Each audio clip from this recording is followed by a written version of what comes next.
നമസ്കാരം. News globe T വിയിലേക്ക് എല്ലാ മാന്യ പ്രേക്ഷകർക്കും സ്വാഗതം.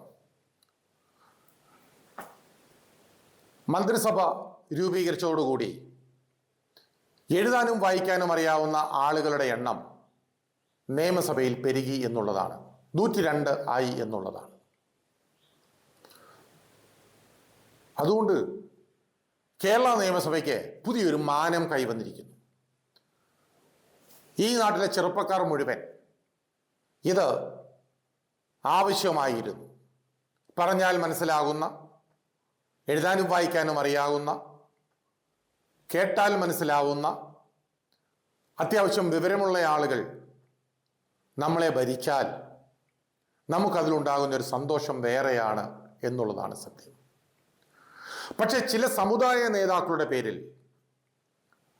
ചില സമുദായങ്ങളെ പണക്കൊഴുപ്പ് കൊണ്ട് കയ്യിലെടുത്ത് അവരെ കൊണ്ട് ഈ നാട്ടിൽ ഏതു ഭരണം വന്നാലും എന്തെങ്കിലുമൊക്കെ നേടിക്കളയാം, എന്തഴിമതിയും നടത്താം, എത്ര സ്കൂൾ നടത്തിയാലും എഞ്ചിനീയറിംഗ് കോളേജ് നടത്തിയാലും മൈക്രോ ഫിനാൻസ് നടത്തിയാലും ഒന്നും, അത് തട്ടിച്ചാലും അതിലെ പണം മോഷ്ടിച്ചാലും ഒന്നും തങ്ങളെ ആരും പിടിക്കില്ല. കാരണം ഭരണത്തലപ്പത്തുള്ളവർക്ക് ഞങ്ങളെ ആവശ്യമുണ്ട് എന്നുള്ളൊരു ചിന്ത സമുദായ നേതാവ് ചമഞ്ഞ് നടക്കുന്ന പല ആളുകൾക്കുമുണ്ട് എങ്കിൽ അത് തിരുത്തേണ്ടുന്ന സമയം ഒരുപാട് കഴിഞ്ഞു.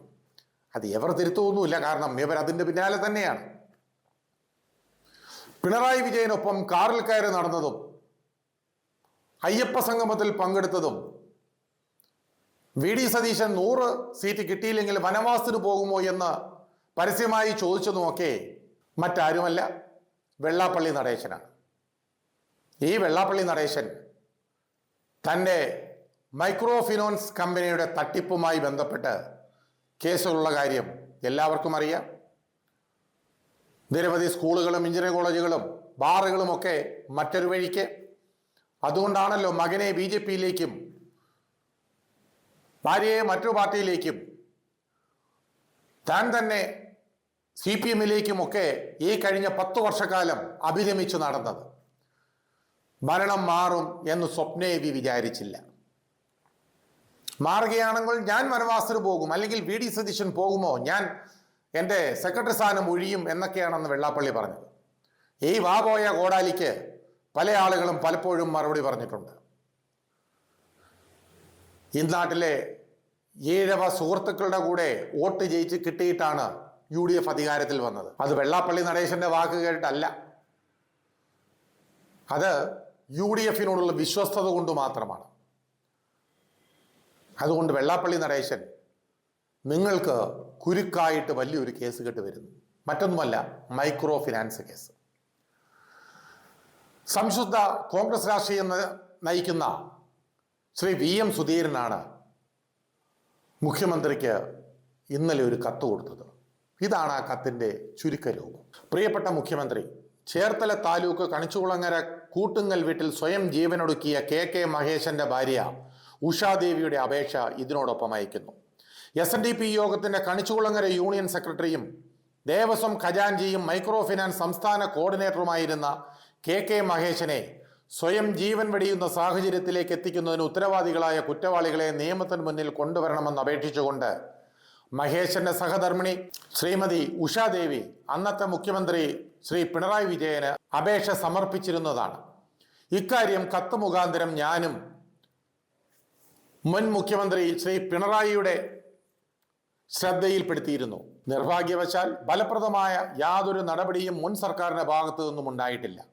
സ്വജീവിതം അവസാനിപ്പിക്കുന്നതിന് മുമ്പ് 32 പേജ് വരുന്ന ആത്മഹത്യാക്കുറിപ്പ് കേരളത്തിലെ SNDP യൂണിയൻ നേതാക്കൾക്ക് മഹേശൻ അയച്ചു നൽകിയതായും പ്രസ്തുത കുറിപ്പിൽ ശ്രീ വെള്ളാപ്പള്ളി നടേശനിൽ നിന്നും താൻ അനുഭവിച്ച മാനസിക പീഡനങ്ങളും കേസുകളിൽ കുടുക്കി ജയിലിലാക്കുമെന്ന ഭീഷണിയും മൈക്രോ ഫിനാൻസ് ക്രമക്കേടുകളുടെ ഉത്തരവാദിത്തം മുഴുവൻ തൻ്റെ തലയിൽ കെട്ടിവെക്കുമെന്ന ഭീഷണിയുടെയും SNDP യോഗത്തിലും ട്രസ്റ്റിലും നടന്നു വരുന്ന ഗുരുതരമായ സാമ്പത്തിക ക്രമക്കേടുകൾ മഹേശനിൽ ചുമത്തുമെന്നുമുള്ള വെള്ളാപ്പള്ളിയുടെ ഭീഷണിയുമാണ് തൻ്റെ ഭർത്താവിൻ്റെ മരണത്തിന് കാരണമെന്ന് മഹേശന്റെ ആത്മഹത്യാക്കുറിപ്പിൽ വ്യക്തമാക്കിയിരുന്നുവെന്ന് ശ്രീമതി ഉഷാകുമാരിയുടെ ഈ അപേക്ഷയിൽ പറയുന്നു. മരണ ദിവസം തയ്യാറാക്കി പോക്കറ്റിൽ സൂക്ഷിച്ചിരുന്ന മരണകാരണം വിവരിച്ച മറ്റൊരു ആത്മഹത്യാക്കുറിപ്പ് വെള്ളാപ്പള്ളിയുടെ സ്വാധീനം ഉപയോഗിച്ച് പോലീസ് സേന മാറ്റിയതായി ചില ഉദ്യോഗസ്ഥർ തങ്ങളെ അറിയിച്ചതായും ഈ അപേക്ഷയിൽ തന്നെ വ്യക്തമാക്കിയിട്ടുണ്ട്. അന്വേഷണത്തിന്റെ ഒരു ഘട്ടത്തിൽ പോലീസ് കണ്ടെടുത്ത സുപ്രധാനവും പ്രസക്തവും രേഖകൾ മിക്കതും തമസ്കരിക്കപ്പെടുന്ന ദുരസ്ഥിതിയാണ് ഉണ്ടായത്. മഹേശന്റെ ചരമക്കുറിപ്പുകളിൽ തുറന്നു പറഞ്ഞിരുന്ന വസ്തുതകളെക്കുറിച്ചൊന്നും ശരിയായ രീതിയിൽ അന്വേഷണം നടത്തിയില്ലെന്നതാണ് യാഥാർത്ഥ്യം.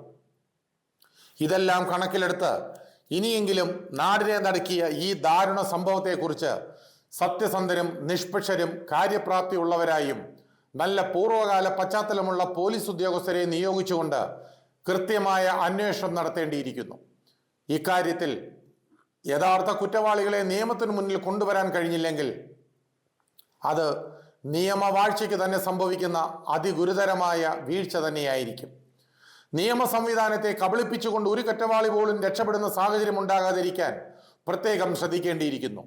ഈ വൈകിയ വേളയിലെങ്കിലും നീതി നടപ്പാക്കിയേ തീരൂ. അതുകൊണ്ട് ശ്രീമതി ഉഷാദേവിയുടെ അപേക്ഷയിൽ സത്യസന്ധവും നിഷ്പക്ഷവുമായ അന്വേഷണം നടത്തുന്നതിനും മുഴുവൻ കുറ്റവാളികളെയും നിയമത്തിന്റെ പിടിയിൽ കൊണ്ടുവരുന്നതിന് സത്യസന്ധരും സമർത്ഥരുമായ ഉന്നത പോലീസ് ഉദ്യോഗസ്ഥരുടെ ഒരു പ്രത്യേക അന്വേഷണ സംഘത്തെ നിയോഗിക്കണമെന്നും അഭ്യർത്ഥിക്കുന്നു. ഇത് എഴുതിയിരിക്കുന്നത് ശ്രീ VM സുധീരനാണ്. അദ്ദേഹം എക്സൈസ് മന്ത്രി ശ്രീ M ലിജുവിനും അതുപോലെ മുഖ്യമന്ത്രിക്കും ശ്രീ രമേശ് ചെന്നിത്തലയ്ക്കും വളരെ വ്യക്തമായ ഒരു കത്താണ് എഴുതിയിരിക്കുന്നത്. തീർച്ചയായും ഇതിൻ്റെ ഈ ഉള്ളടക്കത്തിൽ ഈ ആത്മഹത്യയിൽ ഒരു അന്വേഷണം ഉണ്ടാവേണ്ടത് അനിവാര്യതയാണ്. കഴിഞ്ഞ 10 വർഷക്കാലം ഇതൊക്കെ മൂടി വെക്കാനായിരുന്നല്ലോ ഇടതുപക്ഷ സർക്കാരിനോടൊപ്പം വെള്ളാപ്പള്ളി നടേശൻ ഒട്ടി നിന്നതും ഓരോ ദിവസവും വർഗീയത പരത്തുന്ന രീതിയിൽ ഈ നാടിൻ്റെ സ്വൈര്യ ജീവിതത്തിനെതിരെ വിഷം തുപ്പിക്കൊണ്ട് ഈ നാടിനെ മറ്റൊരു രീതിയിലേക്ക് മാറ്റാനുള്ള വാഗ്ധോരണികളുമായി ആലപ്പുഴയിലും ചേർത്തലയിലും തിരുവനന്തപുരത്തുമൊക്കെ ഓടി നടന്നതും. അതുകൊണ്ട് തീർച്ചയായും UDF ഗവൺമെൻറ്റിൽ നിന്ന് ഇതിന് തക്കതായ ഒരു അന്വേഷണവും കുറ്റമറ്റ രീതിയിലുള്ളൊരു അന്വേഷണവും അതിൻ്റെ കുറ്റവാളികൾ എത്ര ഉന്നതരായാലും അവരെ നിയമത്തിന് മുന്നിൽ കൊണ്ടുവരണം എന്നൊരു അപേക്ഷയും കൂടി ഈ നാട്ടിലെ ജനങ്ങൾക്കുണ്ട്. ഒരു സമുദായ നേതാവിൻ്റെയും ഒത്താശയില്ലാതെ ഭരണത്തിലേറിയ UDF ഗവൺമെൻറ്റിന് അതൊരു അനിവാര്യതയുമാണ്.